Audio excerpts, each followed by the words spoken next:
உங்களுக்கு நிம்மதி உண்டாகுவதாக. தேவனுடைய இரக்கங்கள் அதிகமாவதாக.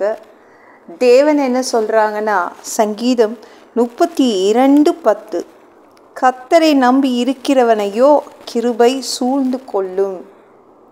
உங்களை சுற்றி கிருபை சூழ்ந்து இருக்குது. ஏன்னா நீங்கள் இயேசுவை நம்புறீங்க.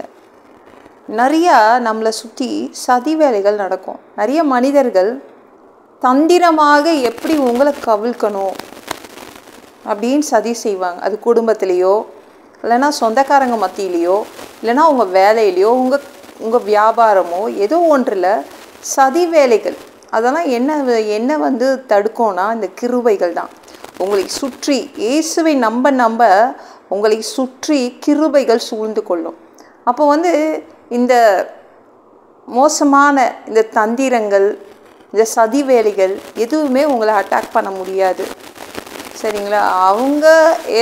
அவங்க மூளையை வச்சு ஏதோ ஒரு திட்டம் போட்டாலும், உங்களை வெறுக்கிறவங்க, உங்களை எதிர்க்கிறவங்க ஏதோ ஒரு திட்டம் போட்டாலும் அது பலிக்காது. சரிங்களா? தேவன் ஒன்றும் இல்லாமல் பண்ணிடுவார். நீங்கள் இயேசுவை நம்ப கிருபை உங்களை சுற்றி சூழ்ந்து கொள்ளும். ஓகேங்களா? அது மட்டும் இல்லைங்க, மனிதர்களுடைய வேலை வேறு, பிசாசோடைய திட்டமும் இருக்கும். எப்படியாவது கீழே தள்ளி விடணும், நம்மளை கீழே கொண்டு வந்துடணும்னு பிசாசும் திட்டமிடும். பொல்லாத மனிதர்களும் திட்டமிடுறாங்க, பிசாசும் திட்டமிடும். அப்போ நீங்கள் இயேசுவை நம்பிட்டே இருக்க கிருபை நம்மளை சூழ்ந்து கொள்ளும். அப்போது இந்த மாதிரி சதி வேலைகள் உங்களுக்கு எதிராக பண்ண முடியாது. அப்படியே அவங்க பண்ணாலும் அவங்க தான் தோற்று போவாங்க. ஏன்னா அது உங்ககிட்ட பலிக்காது. இந்த கிருபைகள் தடுத்து வச்சிரும். வேதனைகளே இருக்காதுங்க, எதுவுமே உங்களை வேதனைப்படுத்தாது. சுற்றி இன்பம் தான் இருக்கும். ஏன்னா இயேசுவை நம்ப நம்மளை சுற்றி கிருபை சூழ்ந்து கொள்ளும். நம்மளை சூழ்ந்து கிருபைகள் நம்மளை பாதுகாக்கும். சரிங்களா? ஐயோ, மோசமான மனிதங்க இவங்க, மோசமான மனிதர்கள் அப்படின்றீங்களே, ஒன்றும் செய்ய முடியாது. கவலைப்படாதீங்க. இந்த பொல்லாதவர்களை பார்த்துட்டு ரொம்ப அதிகமாக தந்திரமாக வாழ்வாங்க பார்த்தீங்களா? ஒவ்வொரு அடியும் தந்திரமாக எடுத்து வைப்பாங்க. அவங்களெல்லாம் பார்த்து மனம் பதறாதீங்க. ஏன்னா உங்களை சுற்றி கிருபை இருக்குது. அவங்க எவ்வளோதான் அவங்க மூளையை கசக்கி ஒரு ரூம் போட்டு யோசித்து செய்தால் கூட உங்கள் முன்னாடி அது செல்லுபடி ஆகாது. அது மாதிரி பிசாசும் தான். பிசாசு போடுற எந்த தீட்டமோ உங்ககிட்ட பலிக்காது. தேவன் உங்களை சுற்றிலும் கிருபையை வச்சுருக்காருங்க. ஏன்னா நீங்கள் இயேசுவை நம்பிட்டே இருக்கிறீங்கள்ல. நம்ம இயேசுக்கிட்ட 12 சீடர்கள் வேலை பார்த்தாங்க. இயேசு எவ்வளோ சம்பளம் கொடுத்தாருன்னு தெரியாது, ஆனால் அவங்க வேலை பார்த்தாங்க. மன சந்தோஷத்துடன் வேலை பார்த்தாங்க. யூதாஸ்காரியத்தும் வேலை பார்த்தான், சந்தோஷமாக வச்சுக்கிட்டாரு. இயேசு ஒரு நாளும் அவனை திட்டினதே கிடையாது. திருட்டு பயலேன்னு ஒரு நாள் திட்டினதே கிடையாது. எப்போவும் அவனை நல்லா தான் வச்சுக்கிட்டாரு. அவனும் சந்தோஷமாக இருந்தான். 12 சீடர்களோடு சந்தோஷமாக இருந்தான். ஒரு நாள் கூட இயேசுவே நான் வேதனையாக இருக்கிறேன், இன்றைக்கு மனசில் எனக்கு சரியில்லை அப்படின்னு சொன்னதே இல்லை. எப்பொழுதும் மனசு நிறைய சந்தோஷத்தோட தான் இயேசுவோட வாழ்ந்தான். 3 வருஷத்துக்கு மேலே அவன் இயேசுவோட வேலை அவன் செய்தான். ஆனால் என்னைக்கு இயேசுவை விட்டு வெளில வந்தானோ ஒரே ஒரு நாள் தாங்க, ஒரே ஒரு நாள் தான். அந்த நாளுக்குள்ளே அவனை அத்தனையும் வேதனைப்படுத்திருச்சு. கிருபைகள் அவனை சூழ்ந்து இல்லை. அவனை சுற்றி எந்த கிருபையும் சூழ்ந்து கொள்ளலை. அதனால் லைனாக அட்டாக் பண்ணிச்சு.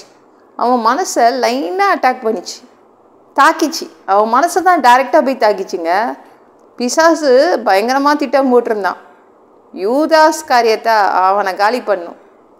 எப்படி இருக்கான் பாருங்கள் பிசாசு. தொடர்ந்து அவனை தாக்கிச்சு.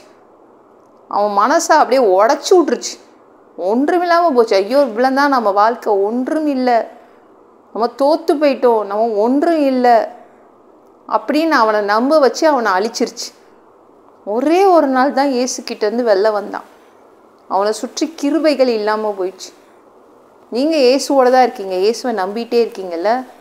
அப்போனா உங்களை ஒன்றும் செய்ய முடியாது. சரிங்களா? பிரச்சனைகளோ வியாதிகளோ வேதனைகளோ பொல்லாத மனிதர்களோ பிசாசுகளோ ஒன்றுமே செய்ய முடியாது. கவலைப்படாதீங்க, எதுவுமே வேதனைப்படுத்தாது. அப்போனா என்ன இருக்கும்? இன்பமாக இருப்பீங்க.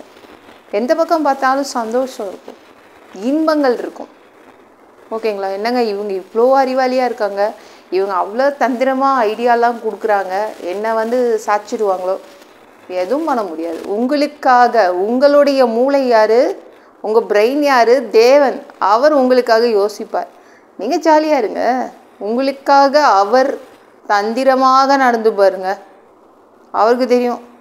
சரிங்களா? தந்திரமான திட்டங்கள் அவர் போட்டு அவங்கள கவிழ்த்துவர். உங்களை சுற்றி கிருபை இருக்கும், யாரும் ஒன்றும் பண்ண முடியாது. சுற்றிலும் இன்பம் தான் இருக்கும், சுற்றிலும் வேதனையே இருக்காது. உங்களை சுற்றி எக்கச்சக்க சந்தோஷங்கள் இருக்கும். ஓகேங்களா? இயேசுவை நம்பிட்டே இருங்க, பாதியில் விட்டுட்டு போயிடாதீங்க. அவர் அறகுறையா ஐயோ இவரா வேண்டான்னு விட்டுட்டு போயிடாதீங்க, கூட அவரோட இருங்க. சரிங்களா? இந்த வீடியோ பிடிச்சிருந்துச்சுன்னா மற்றவங்களுக்கு ஷேர் பண்ண மறக்காதீங்க.